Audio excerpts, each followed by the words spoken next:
Hi everyone, welcome back to my channel. Today's video is going to be a little bit different. I know that the social media world is abuzz at the moment with Chanel 21K eye candy galore. Everywhere you turn, there seems to be some beautiful, new, hot, seasonal, trendy item that's come out from Chanel, and either there's an unboxing video or there are new review videos coming out. There's just so much eye candy, and so this video is going to be the opposite of that. So I'm hoping that this video will appeal to those of you who are trying to resist the temptation of purchasing another Chanel bag, because I am dealing with this right now. I am fighting the temptations. As you know, if you've been on my channel for a while, I have a few Chanel bags. I do love Chanel. I am a fan of the brand, have been for a long time. I have two Chanel Classic flaps. I also have the jumbo in the single flap, and I also have the minis, the mini rectangle and the mini square, and a couple of the wallet on chains and some SLGs. So I do have for me, it's a sizable collection because I don't like to have too much, but I think relatively speaking in the YouTube community, I probably am considered to have a very small or a humble collection. Regardless, I am very happy with the Chanel pieces that I have, and I feel like my collection is quite robust for me. And I always say that I don't like to duplicate, but here clearly I have duplicated. I have two medium-sized classic flaps. This one here is in the black lambskin with the silver hardware, and this is a vintage piece. It's a 6 series, about 20 years old now. And then I have this one here, which is newer from the boutique, beige clair caviar with the yellow gold hardware. This is the only Chanel piece that I have that has the bright yellow gold hardware. The minis, for example, that I have the more subtle champagne gold hardware, so this was a bit of a change for me, but love this. Love both of these. If I'm really honest with you, I am finding that I'm reaching more for the beige clear than I expected, and I'm reaching more for the beige clear lately than I am the black, which is funny to me because I wear black almost all the time. Today I'm just dressed really casual with an ivory sweatshirt. By the way, not to digress, but I got this sweatshirt from Target, and I don't normally pick up clothing or apparel from Target, but I was there with my kids looking for some items for them, and I saw this. It's so light and comfortable and well cut. If you're interested, I'll link it down below. I got this, and I also got another one in the pastel pink, same exact one, because it's just really easy. It's a nice transitional piece between summer and fall. Like, as it's getting chillier now with the autumn weather, I'm finding that I'm gravitating towards these kind of sweatshirts. Anyway, so I tried to keep my collection, my wardrobe, tightly curated. You may know that if something's not working for me, I quickly let it go. You probably have seen me swap some things out, and that is because I don't like to have items that I'm not really enjoying, because I feel a little bit suffocated, a little bit overwhelmed when I have too much stuff just sitting around. So definitely not a minimalist, but always trying to aspire to be a minimalist, if that makes sense. Okay, so here's the thing. Over the years, I have been told, and I've told myself sometimes, that I have two medium classic flaps. Now I need a small size. And in the last few years, I feel like the small size has become even more popular for whatever reason. Maybe because many of us are wearing this crossbody. This is not exactly meant to be worn crossbody because the chain strap is typically not long enough for most body frames. I'm about 5 feet 6 inches, and it is a little awkward when I wear this crossbody. But some people love the look of it. I know some of you love when the crossbody style sits higher up. So to each their own. I mean, fashion is all about personal style. There are no rules, but I do think that because of the latest trends of wearing these kinds of bags crossbody, the small size has become more popular, because I think the small size looks a little bit more dainty and a little bit more appropriate on many body frames when it is worn crossbody versus this being a little bit bulkier. But whatever the reason, even if it's irrational, the small size has been really popular and also harder to get sometimes. I consider the medium to be more of the classic, but I have caught myself a few times telling myself that maybe I should get a small size next. It's almost like we're in this vicious cycle. Even us handbag enthusiasts, who really love these things and really enjoy them, it's still kind of like a cycle where you get sucked into the excitement and the anticipation of new items coming out, or you get sucked into the excitement of what other people have, especially if you're watching YouTube, if you're on Instagram. I mean, I put out content, but I also consume content, so I am not exempt from the temptation by any means. And so I see my friends and I see my fellow YouTubers unboxing things, and I'm like, oh, that's so cute. So like I said, I've told myself that I need the small size, but I've always backtracked from that because I really don't want the small size. I don't. And maybe this will be helpful for some of you who are also trying to resist this pressure or this temptation. If you're looking at the small versus the medium, whichever one suits your needs the best, whichever one fits your body type the best is the one for you. So I have tried on the small size many times at the boutiques, and while it's really cute, and it's not that big of a size difference, by the way, and in terms of capacity, they both hold roughly about the same amount inside. But whenever I put on the small, I feel like it doesn't look quite as proportional on me as the medium does. So if I were to have to choose between the small and the medium, I would always opt for the medium.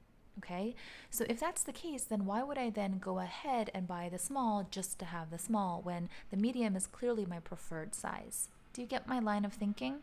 So whether you prefer the medium, the small, the minis, the jumbo, my point is, if there is a preferred size or style that you like and you already have it, I guess I would encourage you to question, as I'm questioning myself, why then do you need the next size? Is it just because it's available? Is it just because other people have it? Is it just because a lot of people are unboxing it? Because that's not really a great reason, is it? And it's not like these things are cheap.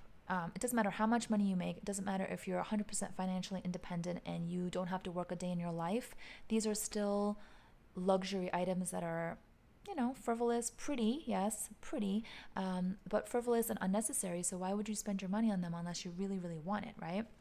So I have nixed the small size from my mind at this point, but then I've come to realize my next temptation.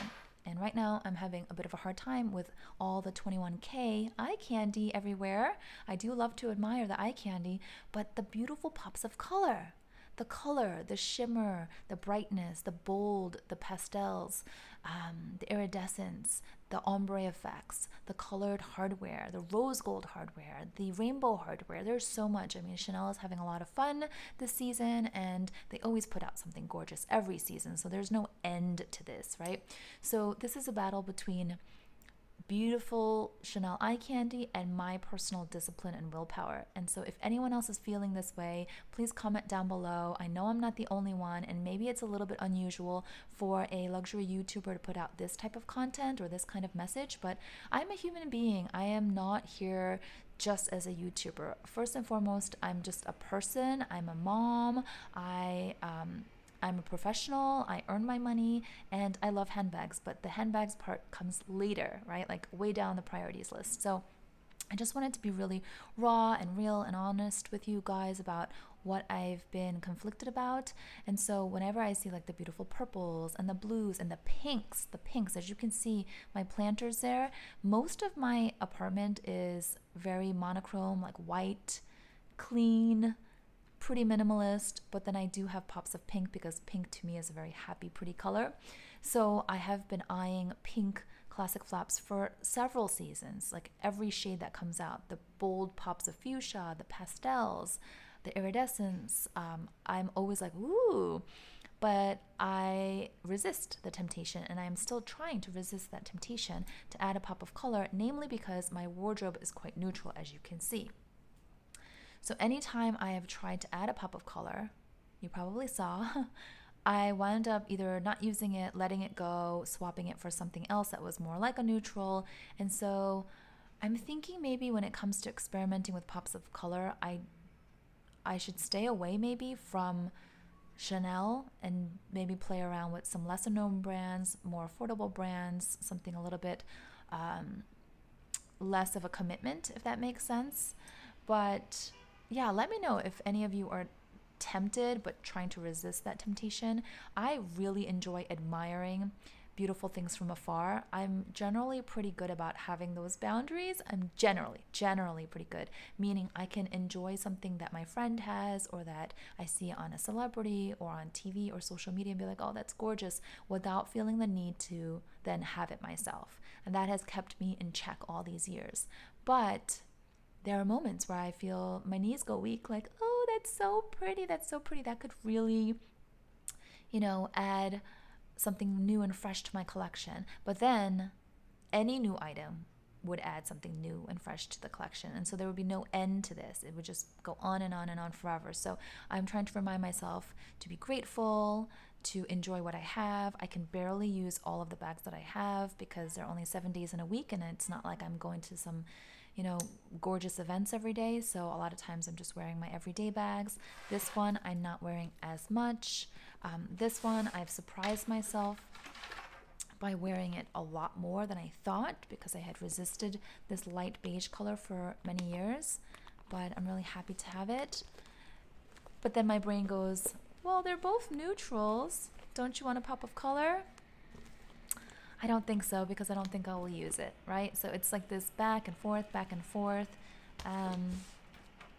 Do you have the same problem? Do you go back and forth? The other thing is, with Chanel Classic flaps in particular, I have seen the quality decline. And then, of course, we've all watched the prices climb. I talk about the price increases here all the time. This one here I purchased pre-loved, all in with New York City taxes. I paid about $4,000.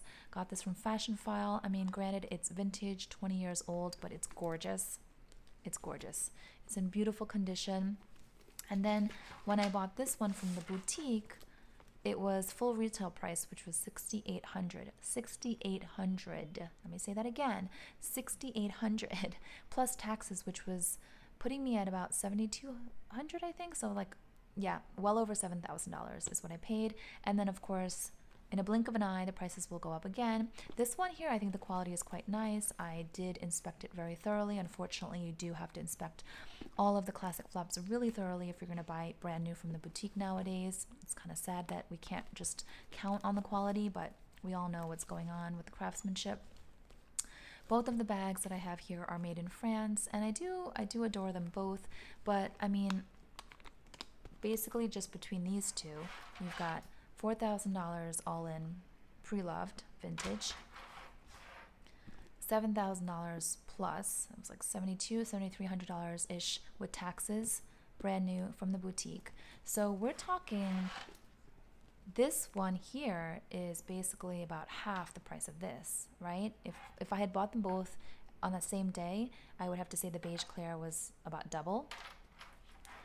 So to me, this is how my mind works, and I don't know if anyone else can relate to this, but then the next classic flap that I get would have to be something that I love even more than this one to justify, most likely, another price increase. Do you see what I mean? So for me, it's all relative. Like, does the next item get me more excited and bring me more joy and more use than what I already have?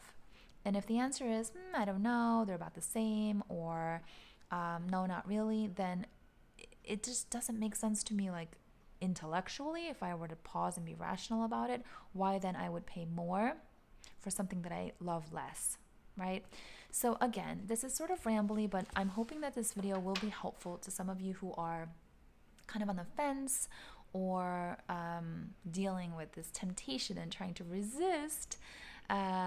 I think that if you have a collection that you really love, even if it's really small and you've got one or two handbags that you really enjoy and they serve you and you can wear them in a lot of different occasions and they're versatile and they're worth it for you, they're worth the money for you, then hang on to those, keep using those, enjoy them, have the gratitude, and don't let yourself succumb to the idea that you have to have every size and every color or the hottest new thing. I'm definitely not a trendy it person. I barely even know what the trends are half the time. I just kind of do me. So, and when I do fall into that trap of getting something trendy, I tend not to use it or I tend to regret it. So I'm trying to learn from my mistakes. So anyway, I hope this video was interesting at the very least. If you enjoyed it, please give it a thumbs up. I'd love your comments. I want this to be more of a dialogue. I had considered making this somewhat of a like a live session, but I didn't know logistically how that would work out. But I would love to have a dialogue in the comment section below, because I just want to know, how are you all feeling? Am I alone in this? Just let me know. Thanks so much. Till next time. Bye bye.